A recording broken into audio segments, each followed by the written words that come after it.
So guys, good morning. Let's cook breakfast. And for today's breakfast is fried chicken kay ang isda nga niagi dubok. So, oops, sorry. Let's make a fried chicken.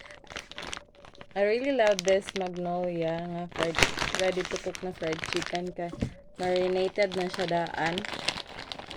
And it's so easy to cook. Okay. You just have to mix everything up. Kaya marinated na siya. So, dali kaayo siya lutuin, promise. See? So, we have the chicken here. And the breadings. All you have to do is just mix it together. And then, fry it. Of course. Oops. Okay. Let's mix. So, before, kabalo mo, ang kami nga fried chicken is 100 plus lang siya, pero karon 295 na. My God. Oh, 225 na pala. So, I already washed my hands. Of course. Ato ang kamuton. Kaya mas nice siya kung kamuton. Ang pag-mix. Kaya even, manggod mas nice jud siya. Basta magluto pa na, kung anong bitaw. Ma-mix jud siya tanan.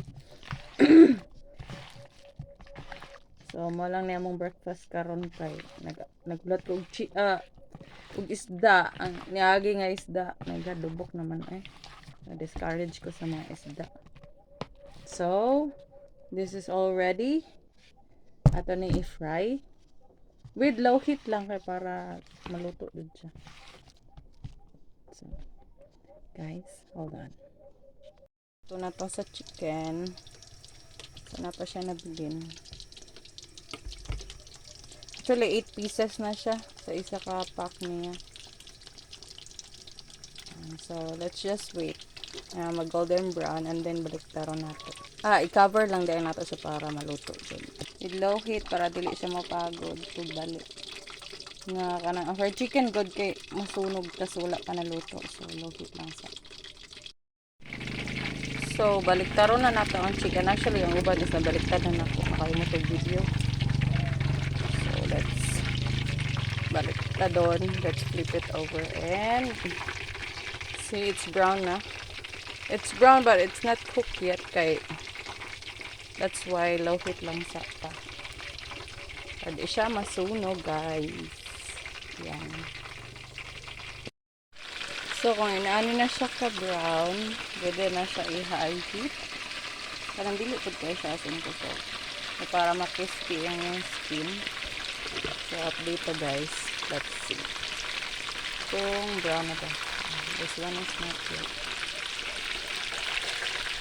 See? Ano na.